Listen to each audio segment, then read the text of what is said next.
Hello, this is Chetan Narula reporting for Cricket World from Kolkata, which is our last pit stop in this 2016 World T20.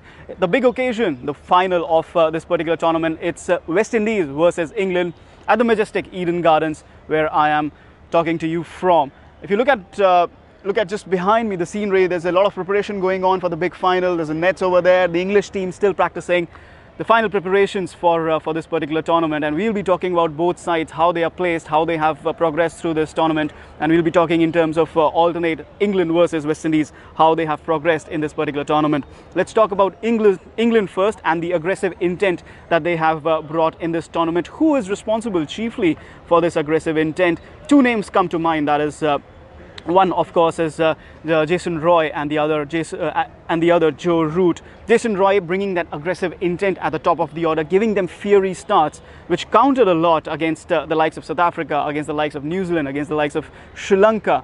You know, giving them that boost in the first power play overs, and then perhaps going on and getting those big innings, big knocks, which sets the platform for somebody like a Joe Root to shepherd the innings through the middle overs, as also somebody like a Jos Buttler who can come in and smack the ball in the death over. So these two batsmen, the way Joe Root especially has built his innings, you know, batting almost like Virat Kohli, there's a bit of a resemblance there, running hard between the wickets, getting those boundaries at will, and just building the T20 innings, the ideal T20 innings that Joe Root has modelled in almost, like I said, akin to what Virat Kohli has been doing. Two of the best young batsmen in world cricket at the moment. So Jason Roy and Joe Root doing it for England. Who's been doing it for the West Indies? In the initial game, it was obviously Chris Gayle with that 40-ball 100, and he had warned England that he'll be scoring those runs. It is a wonder whether he'll be warning them again before this final. Maybe not. Maybe he's just going to go out and express himself. But is it just about Chris Gayle then? Team India will vouch for the fact that no, it is not just about Chris Gayle. They had Andre Fletcher, who was scoring the runs at the top of the order. Then there was also Marlon Samuels. Andre Fletcher is now injured and out of the tournament. Marlon Samuels failed in the semi-final against India, and they still were able to chase 190 at the Wankhede Stadium. Just how did they do it? It was Johnson Charles, Lendl Simmons and Andre Russell who came to their rescue. Just showing that this is an entire lineup of power hitters who can just shine, rise and shine on their day. There's also Dwayne Bravo and Darren Sammy, who have been waiting in the wings on the bench to get a bit of a chance. Which is where we talk about the over-dependency factor. England have been depending a lot on Jason Roy and Joe Root, and you look at where the runs have come from. They've scored quite a few runs, in fact, and the lesser runs have come from Alex Hales and Eoin Morgan. Hales with just 65 runs in 4 matches, Eoin Morgan with 61 runs in 5 matches. You look at the comparisons with Jason Roy and Joe Root, and Roy has scored 183 runs and 195 runs for Joe Root. So basically, you're looking at two batsmen at the top order for England who have done the bulk of the scoring. What happens if they fail? Can Alex Hales and Eoin Morgan rise to the challenge? This is the one question that England will be answering, because this particular answer will decide whether Ben Stokes gets that platform on which he can go out and hit the ball.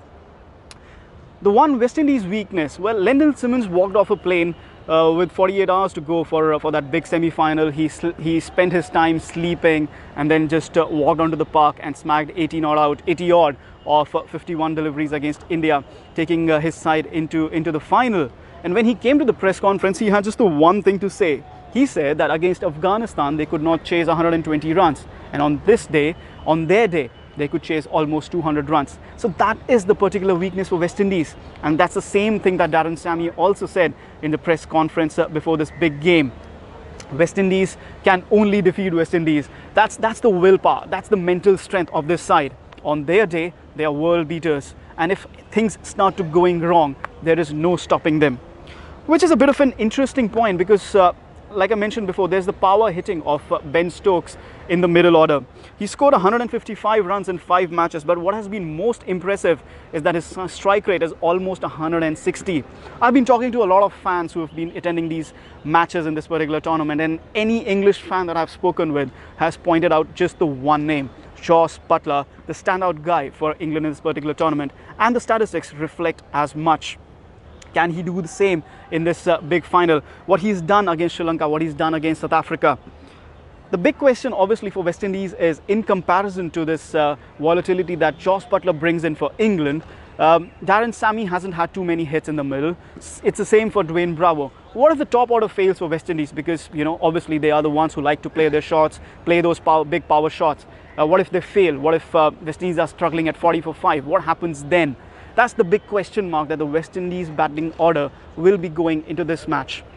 Talking about the bowling then, it's spin versus pace. For England, Adil Rashid and Moeen Ali have gone from strength to strength. They haven't played a lot of cricket in these subcontinental conditions, but it's about learning, and they have assimilated this experience as the tournament has progressed. Adil Rashid has been wonderful, and Moeen Ali was simply brilliant in that semi-final against New Zealand.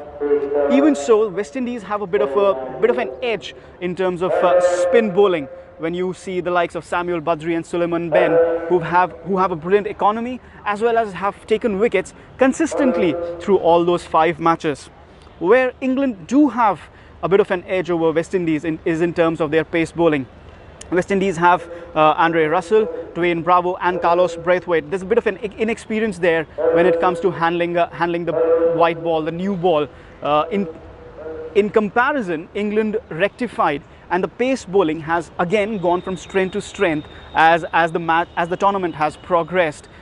They had Reece Topley, who was partnering David Willey in the first 2 matches, but Topley was leaking runs. So they brought in Liam Plunkett, and since then it's been much more tighter as Willey and Plunkett have formed a very nice new ball partnership. In turn, that has allowed Chris Jordan and Ben Stokes to operate in the middle and the death overs, and it's been a mighty impressive showing.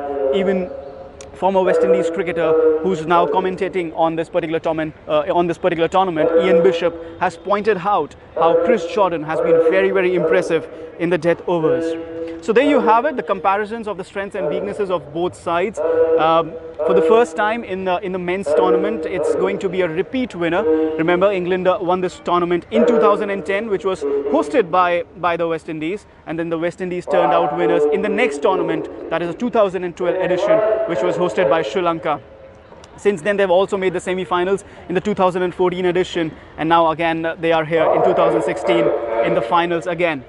Second final for both the West Indies and the and England. There will be a 2-time winner in the men's World T20 for the first time. Will it be England? Will it be West Indies? One thing for sure, it's going to be hot, it's going to be humid. I'm already sweating a lot. It's going to be a cracker of a final on Sunday evening.